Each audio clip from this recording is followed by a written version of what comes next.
Happy Sunday, my bad news people. Another weekend down in the house. Hope everyone's doing okay. I know the quarantine's probably driving everyone crazy. You got Tall here, got Matt sitting right next to me. We want to take a second to say thank you to everybody that's been listening to the Bad News podcast. All the ratings, the 5-star ratings, the comments you guys are leaving, the DMs, the tweets, the Facebook messages means the world to us. Make sure to follow us on Instagram at bad_news. We're super excited for the future. We got so many amazing stories coming your way. This weekend we got Brittney Palmer. Everybody knows her as a UFC ring card girl, but she's so much more. She's such a talented soul. So excited for you to hear her story. Let us know what you guys think, and we'll see you next weekend. Thanks.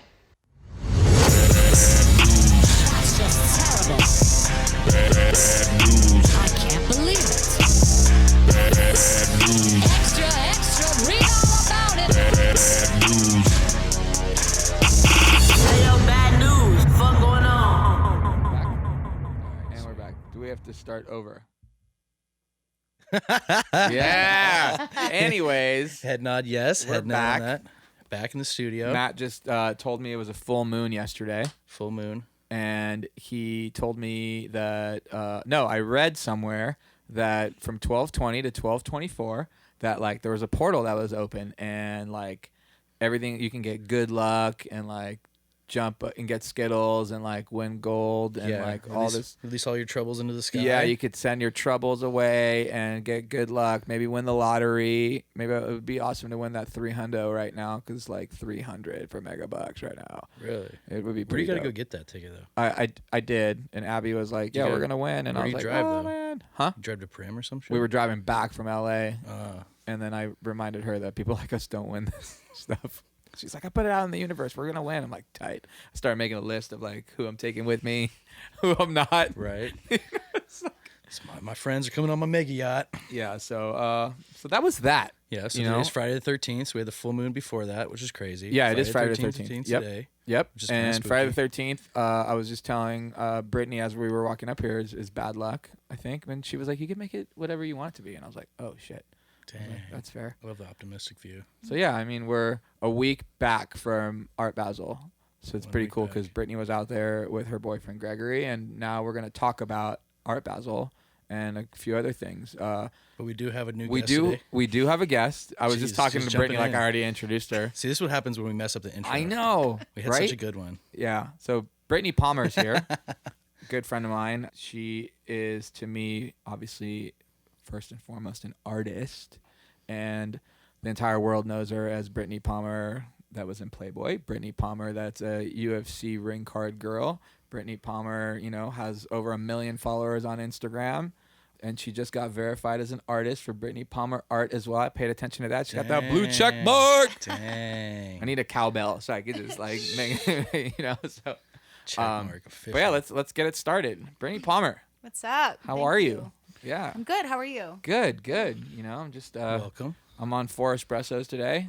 I just got to keep this guy laced with espresso. 4 raw espresso. Let's just be clear. Yeah. There's no milk. There's no sugar. There's nothing. Yeah. Brittney was just saying before we started, she's like, Tall, you're pretty extreme. Like you're either Baccarat or just espresso straight, no sugar. I've never seen you with a latte ever. But he doesn't like 3 shots, only 2. Like I try to get him I was like, why don't you just drink like 3 or 4? And because he wants 2, so he can have 2 more. You know what I mean? Like 3 will mess up his thing. Yeah, totally.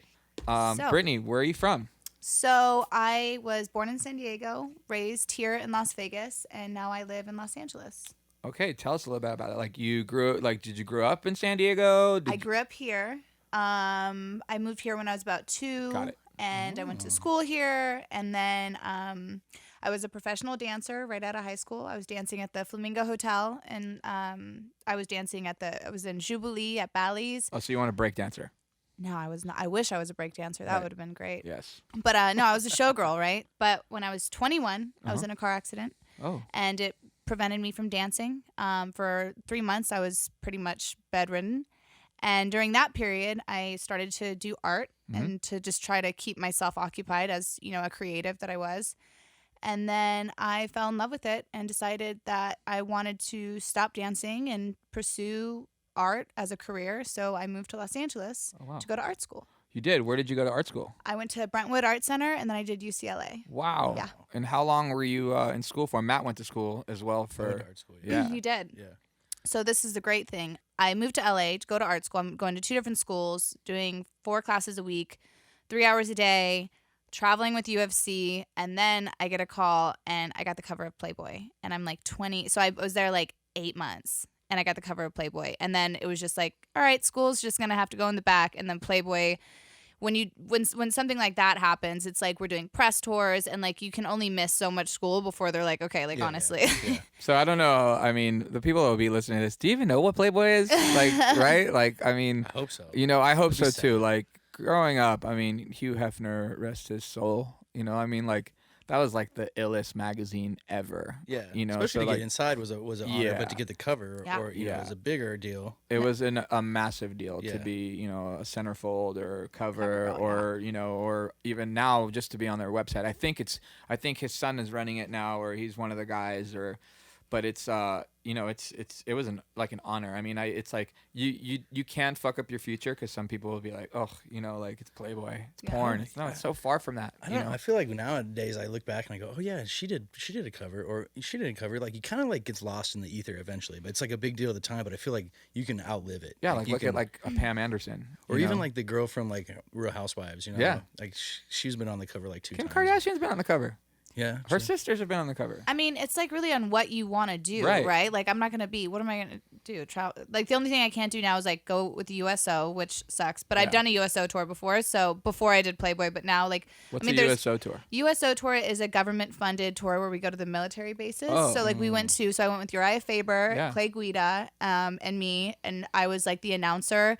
And we would go to these bases all through Italy on this, like, I mean, they put us up in the best, you know, the best of the best buses and everything. And we just went to these military bases and visited the families and the That's so the cool. troops. But I can't do that again because I wanted to go back for round 2. And because I did Playboy, I can't. But that's so weird to me. Like, Yeah. Like why? because you got these hungry animals over there. Just yeah. looking. Right? They're like, oh shit, kinda- she's in my tent. Yeah. Oh my god, I've looked How at they that want picture. to, Yeah. you know, I how get they- it. Okay, that's you get fair. it. But what's really cool about my Playboy cover is the one who shot it is Steve Shaw.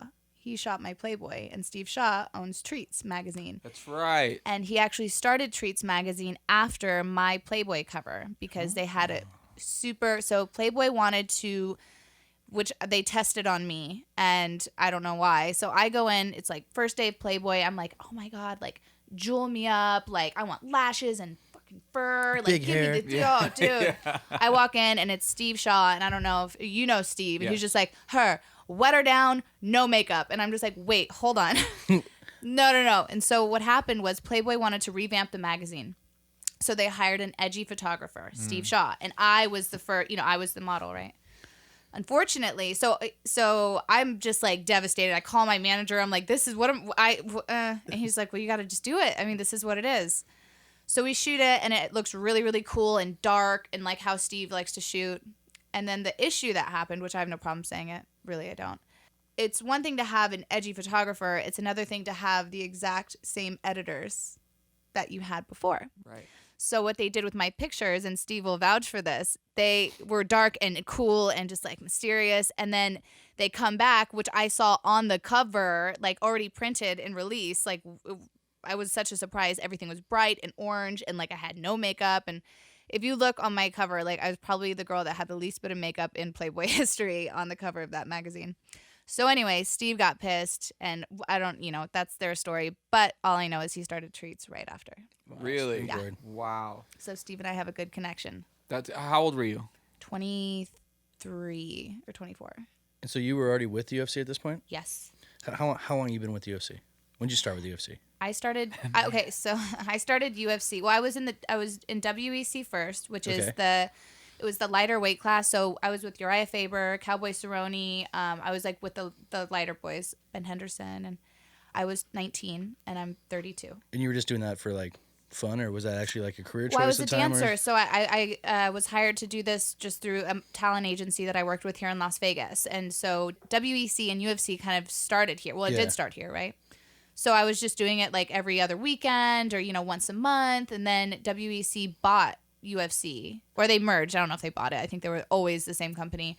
and they just brought me over, and I've just been ever since. So I've been for like 11, 12 years. Wow. Was it always such like a ring girl mentality, or was it originally just start off as like you're just going to hold the cards during the rounds, or was there a whole like promo kind of build up with like the WEC portion?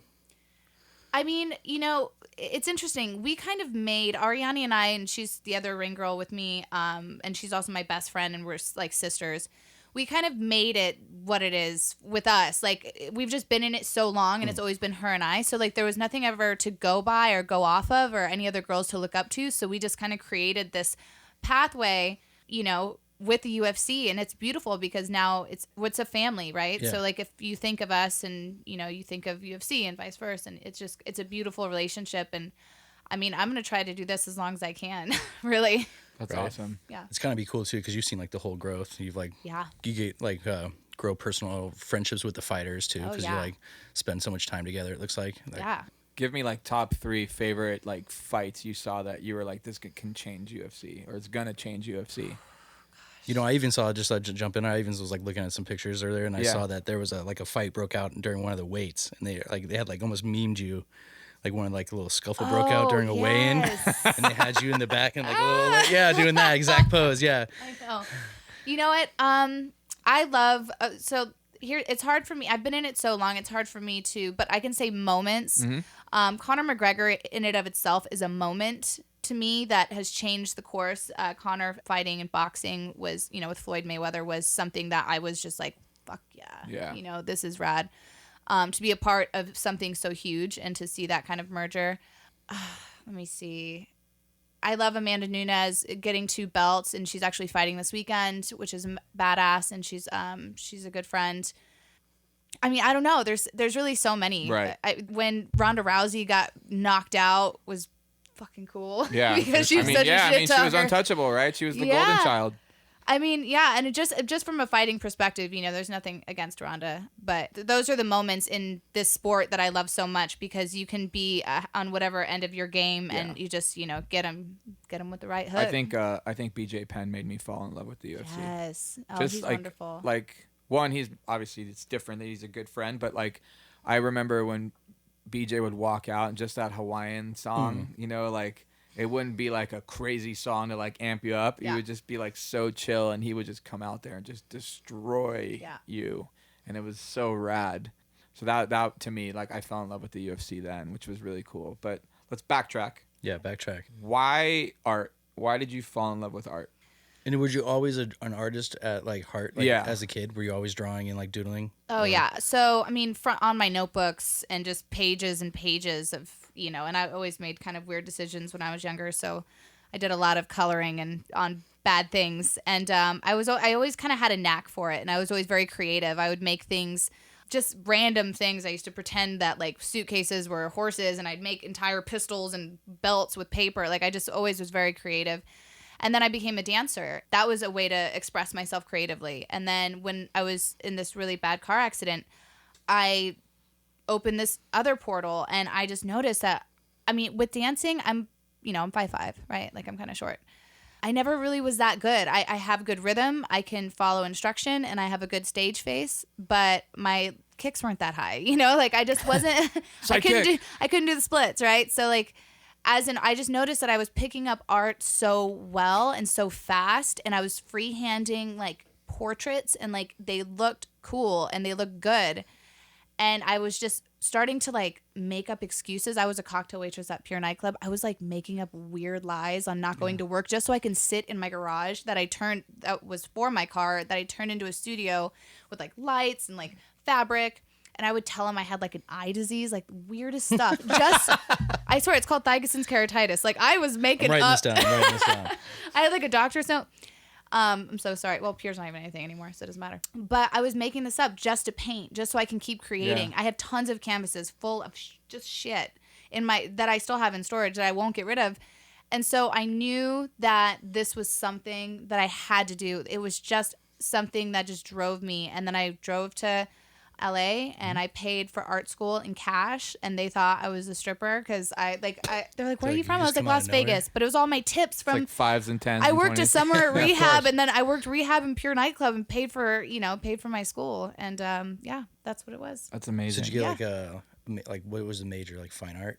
Yeah, so I did like classic portraiture, figure painting, figure drawing, just kind of took all of those. Like mixed media or like Yeah, one specialized I've taken like oil? honestly, I just like hand picked them, Yeah, and it all was over the one of place. those. Yeah. So like I don't have a degree, of course not, but you'd have to stay in school longer than I did. Still trained But somewhat, right? but I did this with dance as well. So I graduated from high school like barely.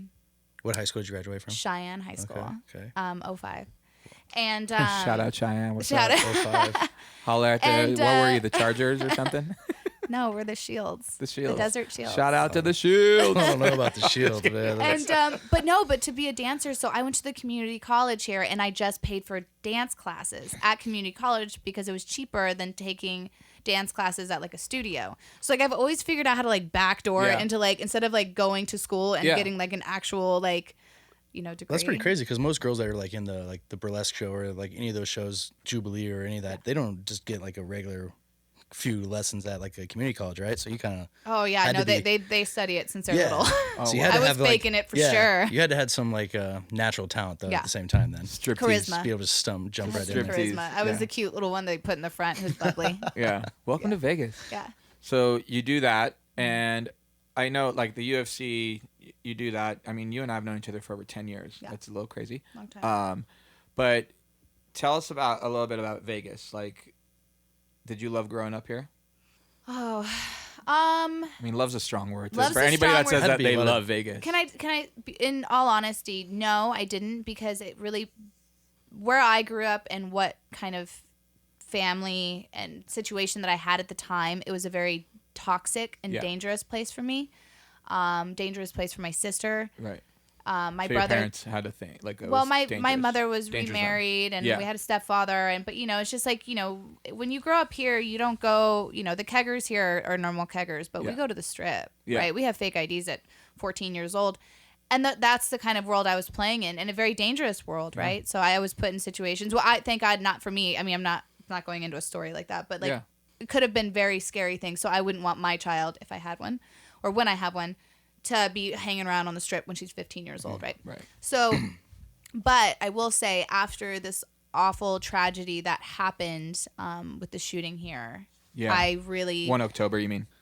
we call it 1 October Yeah, now? We that's don't what call no, it- that's what they call it. No, okay. Yeah. I know. After that, and we had a fight the weekend after, like days after, and it was really hard on me. I lost a friend from high school. Coming back here 4 days after it happened and seeing the support and Yeah. seeing the lines of the people that were donating blood and seeing Vegas strong, it just made me so attached to the city that I feel that this is totally my home, and it gives me such an appreciation for it. So yes, it was hard growing up here, but I love where I am. I'm so grateful for where I am, and I love supporting Las Vegas. What age did you leave to LA? Like, because you live there now. I was 22. 22. So I was in my accident at 21, Yeah. and then I was out. Do you at want to? 22. Can you talk about the accident? Yeah. It was interesting. I actually was just reunited with someone who saw me that morning, which is so weird. So I was October 31st. I was an ex-girl at the Flamingo, and I was Yep. also working at Pure Nightclub. Yep. And Halloween night's always big in Vegas. So I had an appearance at Vegas.com. Okay. Where the ex-girls, we would show up, bring cookies, like do this whole like, press thing with them very often, especially just to get them riled up with us. And we did an appearance with the ex-girls and just did the schmoozing of, this company. And I left, and my eye, no, but this was an actual eye problem. My eye was messing up. So I used that as a thing to catapult me to have It more finally CC. caught up to you. Yeah. And I was rushing to go to an eye doctor appointment. Before I had to go, I had a costume in my front seat to go to Pure Nightclub. Like, this was the whole day was planned out. Like, I was going to work 2 jobs, and I had like a gig and all these things.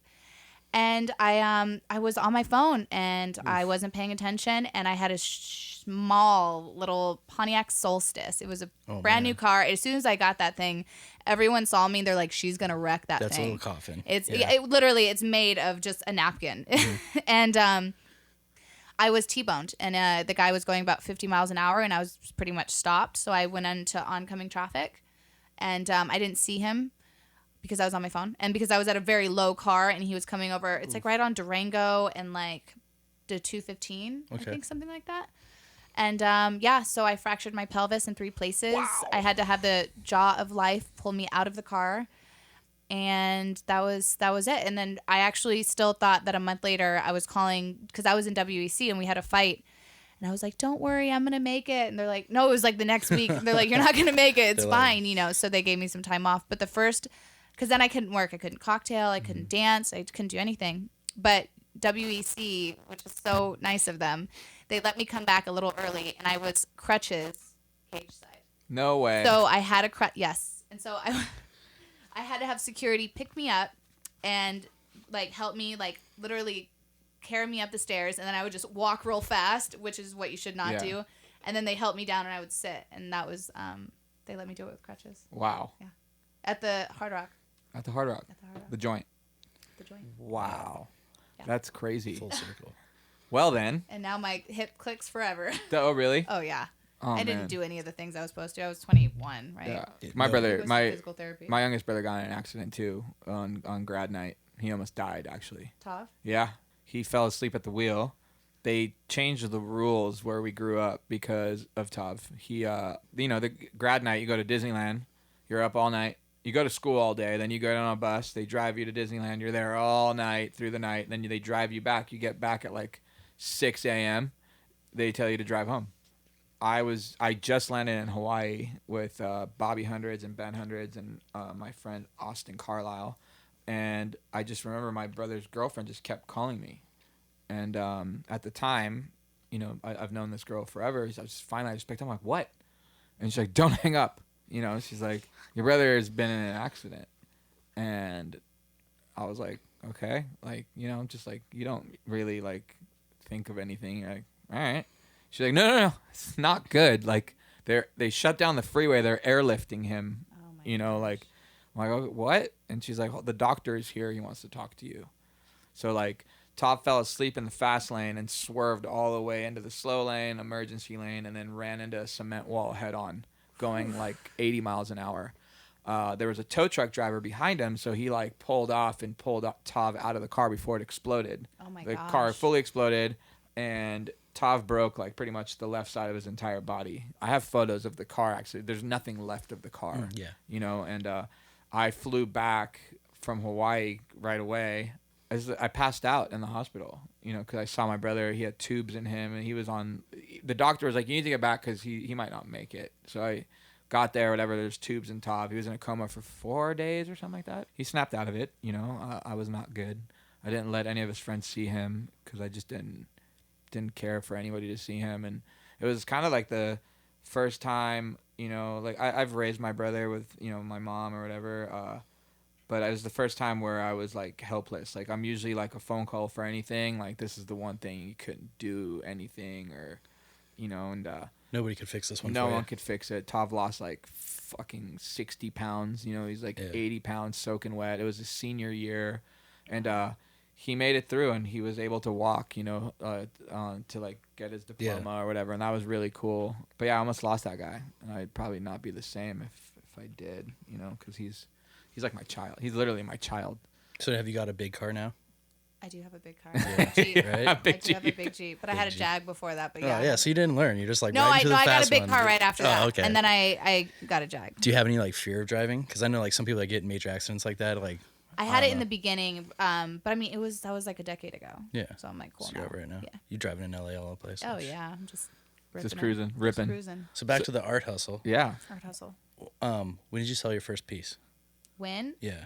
When I moved to LA, I sold it for $1,000, Yes. and it was an Amy Winehouse portrait. Just real quick, huh? Real you just quick. like posted on. Well, that's what gave me the idea to Facebook do or it. something? So I posting this just like doodles and like the paintings that I was doing on Facebook just to like show people what I was doing.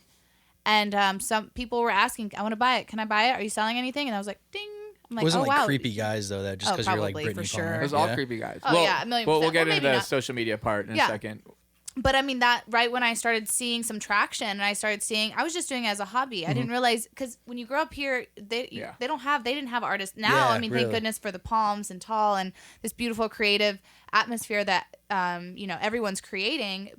Art was never something that was talked about. I didn't study art in school. I went to Cheyenne High School. It was like the third worst school in. There wasn't like a lot of graffiti or anything. No, Art, no. like mural I mean, there was arts or graffiti, anything. but I didn't know what graffiti was like that. You're not taught culture in Yeah, you're Vegas. not I wish there's you no were. culture, I wish yeah. you would. You know. Yeah, unfortunately.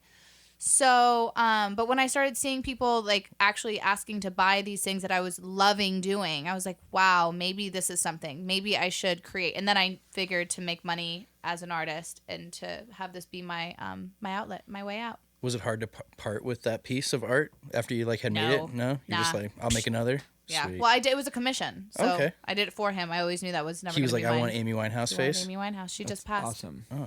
So That's I could cool. timestamp it actually. Now that I think about it, And you just came up with that price yourself? Like, I think $1,000 would be a good price. I think that he said he had $1,000, and I did like a 18 by 24, which is still a pretty decent. Yeah, that's good. Yeah. Yeah. That's amazing. So you do that. I do that. Let's fast forward a little more. So now, like you just had, I mean, a while back, but you did a show with Park MGM. Yes. Tell us a little bit about that. 6 months ago, so in July, over UFC's Fight Week, I did a show at Park MGM titled Electric Flow, and it was really around UFC's Fight Week and all John Jones, Amanda Nunes. I debuted Conor McGregor, Yep, I commissioned remember me to paint him, to paint his portrait, so I featured that painting in the show, and I'm actually here for coming back in 2 weeks for Electric Flow 2.0 to do the another show during New Year's Eve Dang. With Park MGM. with Park MGM. Yes. That's awesome. How was that feeling? Because I know that the first show did very well.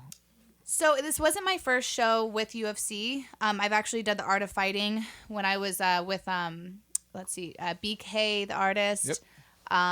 Who else was in that show with me? Justin Bua. Mm-hmm. Of course, Lorenzo put a Damien Hirst in there. That's awesome. And I think there was even an Andy. I'm not sure. I think there was an Andy Warhol in there. So I've done a show around it before, and just that one was incredible. But this was on such a different level of, I just felt successful. You know, like, is that weird to say? You know, Joe Rogan came to my show. Like, some people could just be being nice. Like, I don't know. And then the galleries that I work with, maybe they just think I'm hot. I don't know. Because, we don't know. But when it goes onto the scale of working with the MGM and being recognized by the MGM, and not just MGM, it's like their arts and culture department. Like, it doesn't just go through one guy. It goes through the entire board to say that Brittney Palmer can come in here and do this. And then let alone let me come back. So you're crushing it. You're doing really well. I follow you, and I see all the works that you've been doing and being commissioned to do, and all your new art that all the paintings you're working on, and what's going on. And we just got back from Basel. You went out there with Gregory and your manager. What did you think of Basel this year? Basel is getting bigger, or I'm getting older, and I think that both of those might fit because it's same thing. There's literally something to do at all times. It's a blast. The banana was an interesting. I made it. This banana. We're talking about it now. A banana and a piece of tape and a white wall sold for $120,000. Did you see the guy that like faked and came and ate it? No. Yeah, I saw that. He comes and like rips it off the wall and eats it. And they said it was like a fake one, but yeah. The lady that was like running the show, she gets really mad. She comes up, she's like, "You got to come with me." Really? He's just like, got more of these? And it's great for the gallery, the Periton Gallery. I mean, it was nuts. It was on the cover of every newspaper. I've seen it, like, on the That's what he planet. wanted. That's Every exactly what he meme wanted. maker. He did exactly. I mean, didn't he do the toilet bowl Mm-hmm. too? So, I mean, it gets people talking, which is what they We're wanted. talking about it. We're talking. The people who are already collecting, they knew that was a joke, and that they're all, and to be honest, it gets very cliquey there. Yeah. It's very, very cliquey, and it's hard to break into it just because, ultimately artists, I think, and I hope that I'm not right, but I'm pretty sure I am. Artists are created by, if there's galleries, right? There's huge galleries, and then they choose which artist they want to support and nurture. Yes. And that artist doesn't matter. So there could be the guy who mentored me is a fantastic artist, beautiful. I mean, I wouldn't say anyone's better or worse, but he's absolutely incredible. But unless, I can see a big gallery supporting him, it would be hard to break through. And thank God I have this beautiful social media platform and all of these things, and, UFC.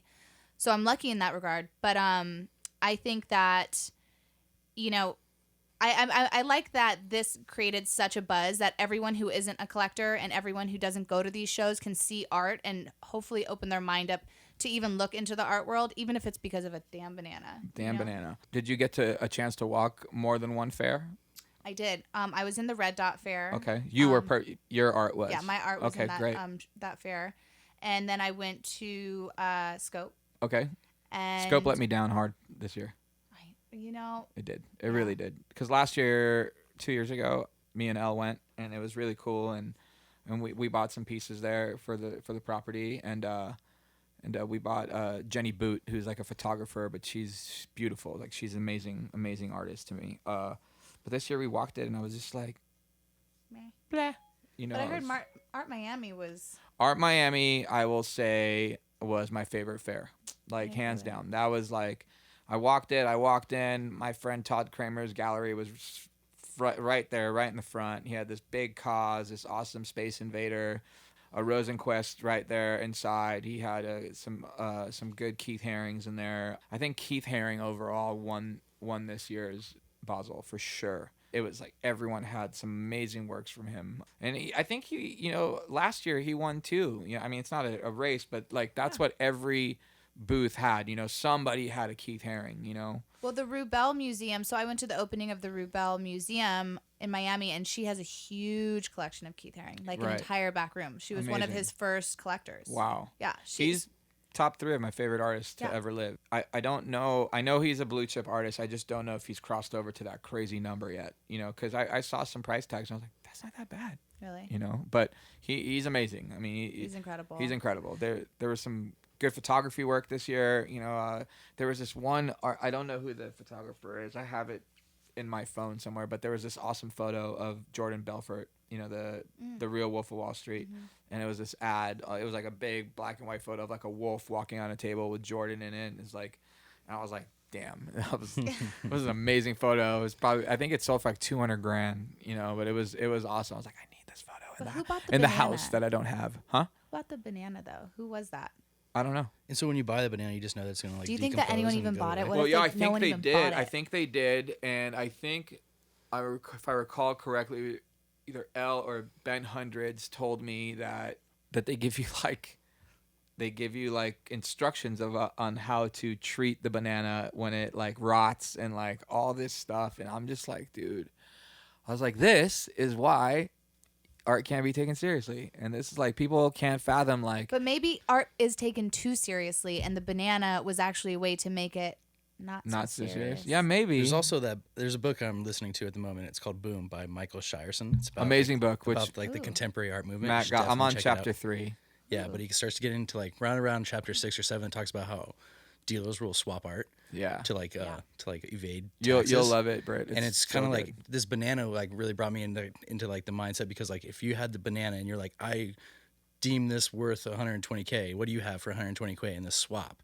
And then you can like switch art-wise through each other, like an even exchange. Money. Yeah, and then you basically just said that now whatever piece I've given you, I've created a value for it. So you value other pieces off this exchange with this one banana per se. It's crazy.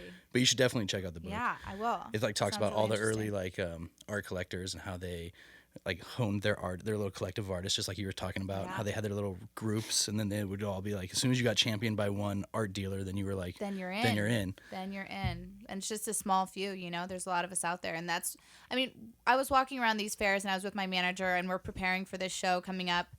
And what I was really doing is looking at, from the business standpoint, I was looking at numbers. I was looking at red dots. I'm looking at what's selling, what price it's selling for, what people are interested in, what they're buying, just to see what's fitting. And, the one thing I can say I noticed is small works. Yeah. I love doing big works. For sure. Because I work with the W Hotel. Yeah. I have my portraits in their lobby, which is a right. big lobby. That's right. In Hollywood. Yep. And now I'm going to be working with Park and I'm going to be putting paintings in there.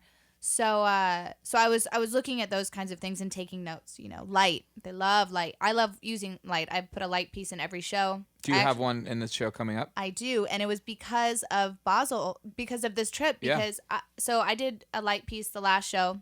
Sold. And it sold for and it was good.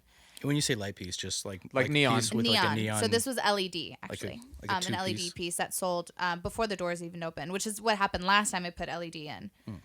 So this time I was like, you know what? Like, it's kind of a pain in the ass. Like, it's kind of expensive, but it's, I'm just going to sit it out. And then we walk through and we're walking through everything. And I'm just like, shit, we need to put a light piece in the show.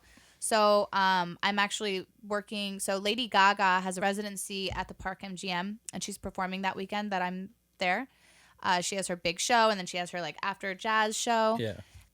I did a couple pieces inspired by her to, support the Park MGM. So I did a beautiful portrait of her, and I added light to it 3 days ago. Wow. Yeah. That's amazing. Yeah. That's so It looks cool. badass. And I'm like, oh, I think I have to do this forever. It's just so much fun. And it just changed the whole game of the piece. There seemed to be a lot of like fashion this year with like Sean Stussy did a collaboration with Dior. They did like a full runway show, and everyone went. Travis Scott dropped, or it wasn't Travis Scott, it was Dior dropped their collaboration with Nike, and they flew in all these crazy like shoe people, and like everyone was wearing Dior, everyone was talking Dior, like Dior, Dior, Dior. Kim Jones was almost like, I'm ahead of everyone. Like, I will be the one that makes the mark for fashion for Art Basel this year, and next year maybe it'll get even bigger, because this year I was kind of like, I don't know if I want to go, and then like I was like, I don't think I'm going, like I'm not into it. I was like, yeah, and then right. I was like, hey Lorenzo, I think I should go. I was like, yeah, but it worked because we dropped our Damien Hirst's collaboration, and I was like, I got to go out there to give it to people, which worked out great because everyone I gave it was like so like mind blown. And, anytime I could spend with Lorenzo is always great for me. I learn a lot. And Nico came this year too, which was super cool. And we got to walk around, and it was awesome. We met a lot of awesome gallerists that were obviously like Dream, like the book you're talking about. Two of those dudes are in, like, we were hanging out with them, and it was really cool. And, but like just like the people that went this year, it was more than art. It was like, and I think I was like, man, maybe Art Basel is not like a waste of time anymore. Maybe it is like, I know people go out there to party because and I'm friends with those people. Like my brother is one of those people. He's like, I'm fucking going just to like. Isn't there other Basels though? Yeah, in Hong Basel, Kong, Switzerland. Switzerland. So is it the same vibe in all these other Basels? No, they're way gnarlier. I went to Hong Kong Basel. You did. Hong Kong Basel it's huge, but it's super spaced apart. Like more so than it's Hong Kong, right? So it's not like, as much of a scene though? Like so all the galleries, it's interesting. They'll give you like a big map. And so I went to the actual Art Basel Convention Center, which is like the lines are just ridiculous at all hours. Like, there's tons and tons of people, and the art is just like blue to everything. Obviously, it's Basel. But when you go to the galleries, like, there was a lot of Mark Bradford there, which is one of my favorite artists. But they are put in like hotels or high rises, and so each gallery is a different level. So you take an elevator and you go like ding, like elevate, floor 10, which is this gallery, and then you go 11, which is this gallery, and then 12, wow. and then it's kind of cool. That's what I was experiencing, but it's a way different vibe. It's just like only about art. A little more strict and like art, like just art, yeah, museum-ese. Exactly. Beautiful galleries, very quiet. Everyone's wearing black and quiet and stuff. I don't know about black, but loafers for sure. So that was that. What was Gregory's intake? I know you guys went and saw, what's the lady you guys went to see speak? Okay, so that's Mira Rubel, who owns the Rubel Museum. Yep. So Gregory and I, this is our fourth Basel together. Yeah, this is our fourth one together. He always does so well, and we have a good understanding. We stay together. We are together, but he does his dinners, I do my dinners, and then, he goes to, he was in Scope, I was in Red Dot, and we just kind of, we'll meet back up in the middle, and he'll come support me when I need it, and vice versa. And he loves it. He's, him. He's such there's so much to do. There's so much to do, and he's just such a happy guy, and he's. Yeah, Gregory's a great artist, and I've known Gregory for a long, long time, being a part of the Seventh Letter and and my crew and stuff like that. And he's always been sweetheart to me. Sweet. But yeah, there's just so much to do there. You go and like. I want to go there with Lorenzo though. Yeah, I want to go to Basel and have like galleries don't look at me when we walk into the Basel tent. He does it right. He does it like before any. Like when my brother was flying in, we were flying out. You know what I mean? Like. Yeah. I went and like did one day by myself just to go drop off shoes, give it to everybody, like but the way he does it is way different. Like he goes and like just like checks buying things art, out. though. He wasn't. He was just like no? he was just walking around talking to gallerists, you know, like people he knows, you know, like real people. Where I'm like, I know who that is. You know, like I'm not gonna say names, but like damn, it's pretty dope. But it was cool because like Todd Kramer, I ran into Todd, my good friend, and you know, he's bringing over my boy Easy, who's Travis's creative director, and Travis Scott to like introduce me to Lorenzo and Nico, you know, and like I was like, oh shit, that's Travis Scott. What up? Didn't Travis buy? Well, he bought something, an expensive piece. Travis Scott. Probably.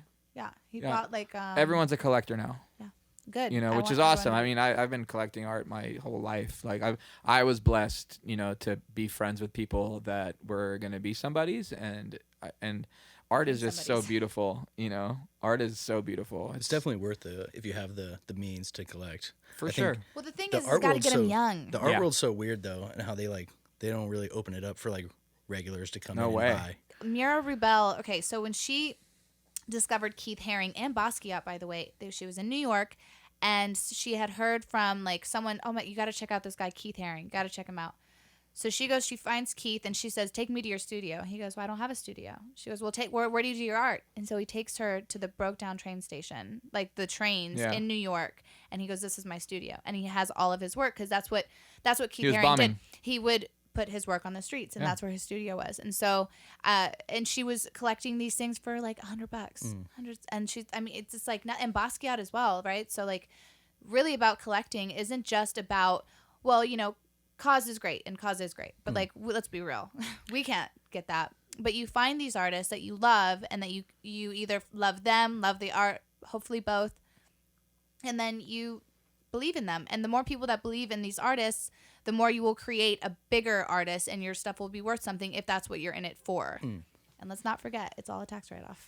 Oh wow! Everyone likes looking, you know, like especially because when people like, when they start getting names, like, I like that Revoke. I like Revoke now. It's like, well, do you like Revoke now because it's like trendy, or did you like Revoke like early stuff? And like I feel like somehow like in the art world, I kind of get defensive sometimes when I see someone talk about like an artist or collecting a piece, because I'm like, well, what do you know about that guy? Like, do you really like this guy, or do you just like him because he's like trendy? Like, I think like Rubel, like you were saying, like she had a great eye at like spotting art, and that's like a super keen aspect of like collectors, is like being able to like champion young artists at a young age. It's like you with music though. But some art, like some collectors don't have that eye. They know you're right. They know the business side of it. Like, I can probably double up on this guy right now. If I get this now, I could probably like flip this for double.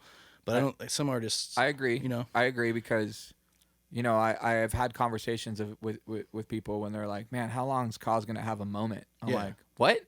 I'm like, this dude's been doing it since 1997. For sure. You know, like even longer. I would love to get like a bus stop piece of Cause. You know what I mean? Like I've been following that dude forever. You know, I want a Kate Moss wraparound job. Yeah, like that. Or, you know, he came to Melrose one time, and I think I was in 8th grade, and I was walking around with Aaron and this other kid, Mike, that we grew up with, and Cause was there. He was doing a piece like on. I'll never forget it because it was like he was climbing this wall, and he just did this like Cause piece, you know, and he was from a crew called DF, Diabolic Funk, and those guys had like some really good dudes in that crew, and I just remember I'm like, damn, dude, like, because there's no internet. That shit didn't exist. It was like you saw Cause in magazines. You're like, what are you doing here, man? Like New York, New Jersey, right? You know, like, and now it's like people are like, how long is this moment gonna be? I'm like, he's been doing it.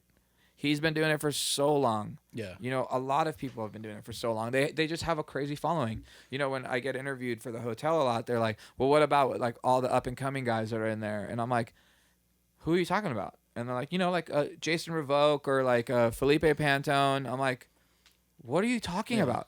Like, these dudes have been doing it for so long. And of course I always get defensive because that's just my soul, right? Like, I'm just like, yeah, Jason's been doing it for like 30 plus years. You know, he's like the king of graffiti. Yeah. He has that crown, you know, and like only that in his life. Know, and he could back it each and every kind of way you could possibly ever want to talk about it, you know, and I've seen it. I've been there. I've been there where Jason's fighting people. I've been there where Jason gets in arguments and wins. I've been there, you know, like he's like has his masters in you know, in the art world. Same with Felipe. I don't know Felipe that well. Him and I became friends through this project. We've become close friends, right? And like, it's awesome to see this guy still paints illegal trains. Mm-hmm. You know, he's still out there in the streets painting trains. Like it is crazy. Like he doesn't need to. This dude is making a lot of money, you know, just art, right? It's like, it's awesome to see. Timothy Curtis, you know, like he was a graffiti artist. That's like a great example. I like Timothy. Exactly. He's like one of the ones that like, yeah, if you can get your hands on like a Cleon or a Timothy now, like collect those because those are going to be valuable later on. Exactly. You know? You know, and those are like the guys that are like coming up so fast, right? Like, but they've all put in their work. They put in work. Like Brittney, man, like she puts in her fucking work. Like, and it's kind of fucked up, but like Brittney's a beautiful girl and people are not going to always see past that. Yeah. You know what I mean? Like Brittney could have been in the hood, grew up in the hood, like all hood from a gang, doesn't matter. Like it wouldn't matter. Brittney's a beautiful girl. Champion. And they're just going to be like, that's a UFC ring girl. It's like, nah, man, she's way more than that. You know, like that's why today I was like, I don't really like, we don't have to talk about the UFC, you know, like it's awesome. It's given her a great platform, which I'll get to like now of like, Brittney, you have 1 million followers on Instagram. Yeah. How much does that help your career as far as everything? So if we go to BrittneyPalmer.com, do you have pieces for sale? I do. Do we got small pieces? I do. I do. Go buy a small piece right now. Yeah. You know?